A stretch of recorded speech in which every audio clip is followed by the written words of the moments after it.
What's going on, Packers Nation? Welcome back to another video of Packers Latest. I am your host, Taylor Bretl, keeping you up to date on the latest news of the green and gold Green Bay Packers. A happy Thursday to all of you watching out there. We are just 2 days away from the Green Bay Packers taking on the Chicago Bears in the NFC wild card. Definitely an exciting one. A huge shout out to Underdog Fantasy for sponsoring this video.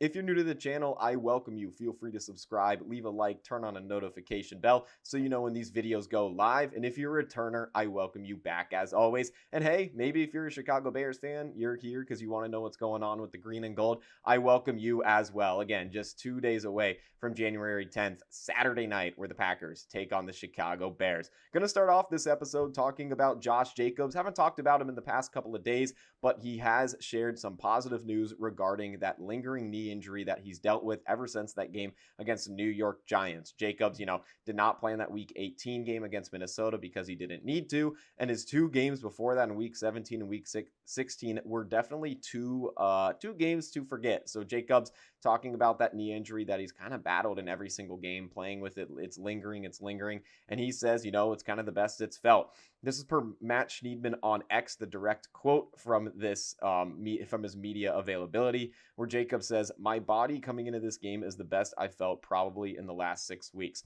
So, you throw the word probably in there. Maybe you're not 100% confident on it, but hey, those words nonetheless out of Jacobs' mouth gives you confidence on his health and what he can do against the Chicago Bears. Speaking of Jacobs against the Bears, you look at his stats against them this season. In their first matchup, the game in Lambeau Field, Jacobs had 20 carries for 86 yards and a touchdown. And you look at their most recent matchup, it was a totally different script. In that game, the Packers lost in Soldier Field. He had 12 carries for 36 yards, but he did also have a fumble, which he lost in the red zone, and he did not come back into the game after that point. He's playing with a hurt knee, so, that's the, big reason why he didn't play the rest of the game, but also the discipline with the fumble, a little bit of both. You're not taking Jacobs out for the entire game after a fumble just for how high level of a guy he is and how much the Packers are paying him and what he's there to do. That knee injury definitely had been bothering him week after week after week.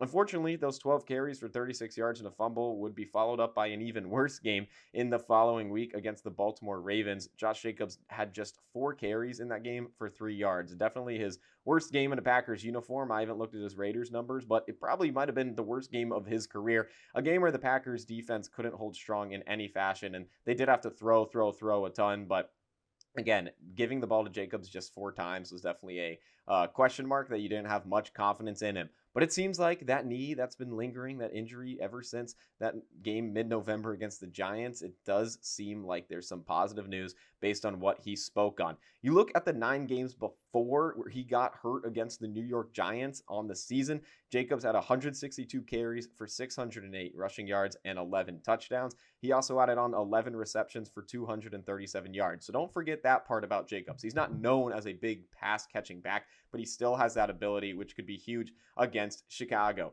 We're going to transition, though, into our next point, talking about Jeff Hafley, and he looks to lock into the playoffs despite getting calls from multiple NFL teams. Jeff Hafley, the defensive coordinator for the Green Bay Packers, one of the better defensive coordinators in the NFL. With all these NFL head coach firings that we talked about in the last episode, Jeff Hafley, his name jumps up on the charts for a lot of these teams to go out after. But Hafley's got a main job to do right now before he looks somewhere else. He's still the defensive coordinator of the Packers. He's the defensive coordinator of a team in the playoffs. So this is per Zach Cruz of Packers Wire kind of talking about this whole Hafley situation in his article, saying at least one NFL insider believes Green Bay Packers defensive coordinator Jeff Hafley is going to get a head coaching job during the upcoming cycle. In ESPN's head coaching carousel intel post from this week, senior NFL reporter Jeremy Fowler picked Hafley as the candidate he most strongly believes will land a job in the coming weeks, and he connected Hafley with the open New York Giants job. Again, really neat stuff to see Hafley get that opportunity. Again, it would break Packers fans' hearts if he did move on, but that's just the reality of the NFL, and that's just the reality of the business. But again, Jeff Hafley has something to focus on first, despite, getting these calls. I mean, I can't even imagine what he's going through right now. You're getting calls about head coaching jobs. You're still prepping for this game against Chicago. Maybe, if you beat Chicago, then you have to prep for a game against Seattle while still maybe getting these calls. I mean, definitely a headache. So, got to respect Jeff Hafley on how he handled his media availability. he closed it out. I don't know like the direct quote, but it was basically saying, we're focusing on now. I'll see you guys next week, kind of giving that positive nod that he believes that they can take down the Chicago Bears. This is, one more quote from this per Match Needman on X saying, Jeff Hafley on head coach talk, in quotes, saying, hearing my name out there, it's obviously extremely flattering and very humbling.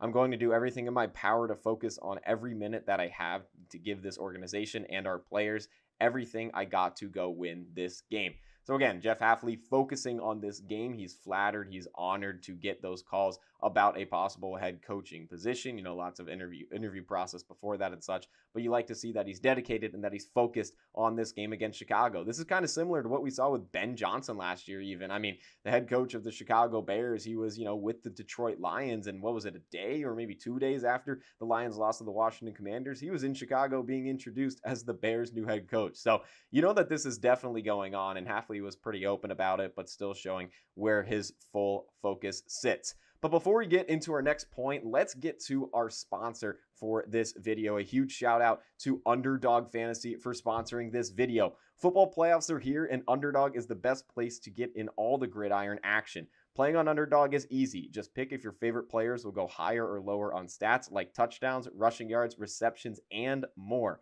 Get them right, and you can win up to 5,000 times your cash. This week on Underdog, I'm looking at this Packers-Bears game, obviously, and I'm looking in on Jordan Love, the main one. I'm going to go higher than 223.5 passing yards. So what are you waiting for? Download the app today. Use promo code FOOTBALLFAN to score $75 in bonus entries when you play your first $5. That's promo code FOOTBALLFAN. Underdog, make picks, win money. Again, I'm going in on Jordan Love with my picks on Underdog this week. Let's get into Taylor's picks. Why not? Let's transition into that. Bam, there we go. Got them all on the right side. I will read them one by one, but you can definitely read them for yourself as I talk along. Again, the first one, I got higher than 223 passing yards for Jordan Love.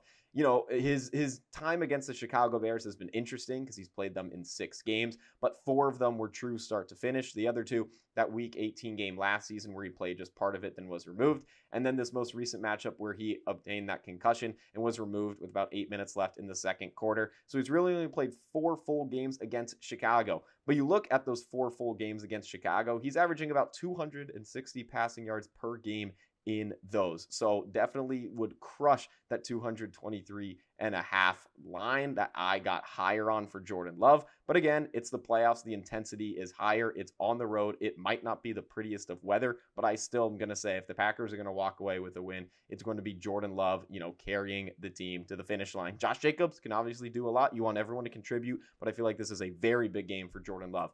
His first playoff game ever against the Dallas Cowboys, very up there. The one after that against the 49ers, kind of a little bit lower because he had, one of the most perfect games you could have had against Dallas. So hard to beat that. And then the most recent one last season against the Eagles, that definitely plummeted all the way down. So Jordan Love looking to climb back up top that mountain and have a very strong game against the Chicago Bears. We move on to the next one. I got higher than 1.5 passing touchdowns in those 4 games against Chicago. I guess you can stretch it to all 6 games because he did not get a touchdown nor interception in those 2 games that he played just part of. But he has 9 total touchdowns to just 2 interceptions. So, if you do that math, 9 over those 4 games, that is a little bit over 2 per game. If you stretch it over to 6, that's a different story. But again, playing from when the ball kicks off to the final whistle, Jordan Love with 9 touchdowns in those 4 games. So I got higher than 1.5 touchdowns for Jordan Love. And one that I got a lower on, though, interceptions. I got lower than a half an interception. Don't get me wrong. The Chicago Bears lead the NFL in interceptions. That is something that they've felt like they've led the NFL in the entire season. I wonder how long that streak has lasted. They have, I believe, 23 interceptions on the season. So a very interception heavy secondary, but you also see it's a defense that can be beat. I mean, the Packers beat it once. They had a 99.5% chance to beat it a second time. And you look at the Bears their second most recent game, I should say, against the San Francisco 49ers. That was one heck of a shootout. That defense definitely locked down a little bit more in their most recent game against Detroit, despite the loss. But again, if the Packers are going to go into Soldier Field and walk away with a win, I believe that is going to be crucial to not turn over the ball once, no matter who it is. And one of the main ones being the guy that's going to have the football in his hands a lot in Jordan Love. So I got lower than a half an interception. We go on the heel-to-toe express, 2 higher lower picks here for Jordan Love. I got higher than 11.5 rushing yards. Don't get me wrong, Jordan Love hasn't really ran for much against the Bears this season. Again, one of those games, just about a quarter and a half, but he does have wheels. Will be interesting to see how he monitors it coming off that concussion. He is fully cleared in this game against Chicago, but who knows if he'll be a little more cautious. So that's why I got lower for his longest rush being 7.5 yards. I'm going to say he gets to that yard mark, but I'm going to say lower than his longest rush of 7.5 yards. In 2 games against Chicago this season, he hasn't had a rush surpass 8 yards as well. So that could be another way to look at it, that trend could continue. But again, hey, I hope I'm wrong. I hope all these, go higher. Or I guess not the interceptions one, but I hope that last one goes higher. Hope Jordan Love can do it in the air and on the ground, just contribute to the Packers in any way he can, because ever since the concussion, Malik Willis came in, filled the shoes pretty well. Lots of people wanting Malik Willis in there maybe and kind of giving up on Love a little bit. So let's pump the brakes. Jordan Love is the QB1. They're paying him one of the highest contracts among NFL quarterbacks for a reason. I believe that Love can get it done in Chicago. Got to be smart with the football, and I hope that he can let it fly. But that takes us into my next point. Unfortunately, we talk about positives with Love. We got to go down to a negative point. I apologize. Bo Melton officially placed on injured reserve, and his season is over. Bo Melton got hurt in Week 18 against the Minnesota Vikings. Javon Bullard also got hurt in that game. He definitely took the headlines for the injury news for that one, but Bo Melton, his injury clearly more serious, obtaining a knee injury that is shutting him down for the season. Not just this game against the Chicago Bears, appears to be all the way through the Super Bowl if they reach that. Bo Melton played in 16 games this season for the Packers, and in that Week 18 game against Minnesota, this guy's literally playing on offense, on defense, on special teams. It's what he's done all year. Again, played in 16 games this season. On the offensive side, lined up as a receiver, he finished the season with 4 receptions for 107 yards and a touchdown. He also had a couple end arounds he got involved in, had 5 rushes for 35 yards. On the defensive side of the ball, he was there kind of to be that depth piece corner, which, he had to appear in a lot of games because of how injured this cornerback room was. He only started in 1 game, but again, played in 16 games total. You go to special teams, like I mentioned, he returned 19 kicks for the Packers for 467 yards. So that's 24.6 yards per return. Bo Melton, really a guy that did it all for Green Bay. Unfortunate to see him go down. That could be a crucial piece, especially in the special teams department. I mean, we remember last season with Keyshawn Nixon returning that opening kickoff against the Eagles. It was fumbled, and it kind of felt like the game was over from there. Unfortunately, with Bo Melton, with him down now, we got to figure out who's going to return kicks for the Packers. We'll definitely be talking about that next episode because that could be a sticky situation. But that takes me into my last point. You already know one of these names on this injury report, but let's look at the Packers' official Wednesday injury report as a whole. Again, a smaller injury report compared to what it could have been, what we've seen, with those 20-plus name injury reports, but still a decent amount of names on this one, unfortunately. Going from top to bottom, Warren Brinson with that foot injury was limited both Tuesday and Wednesday. Javon Bullard got that knee injury in Week 18 against the Vikings. He has been limited both Tuesday and Wednesday. Edgerrin Cooper with that shoulder injury was limited Tuesday, but was a full participant on Wednesday. Matthew Golden with his Achilles injury has been a full participant both days. Bo Melton, who I mentioned, did not participate Tuesday and was placed on IR on Wednesday.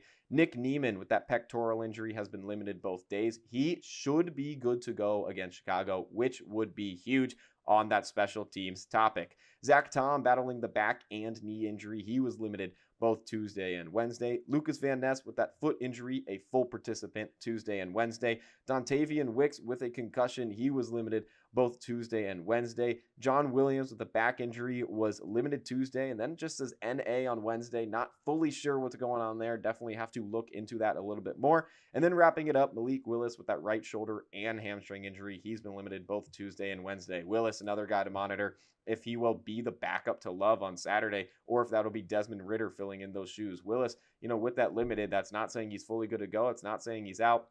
But a lot of reports kind of trending to he could be out for that game Saturday. So definitely lots to track there. Lots of positive news that we're hoping for. But nonetheless, the Packers, whoever's on the field, they got to give their heart out because it could be an interesting group depending on how this injury report plays out for the rest of the week. But that's all I got for this episode of Packers Latest. I appreciate you tuning in as always, and a huge shout out once again to Underdog Fantasy for sponsoring this video. Just 2 days away, Packers, Bears.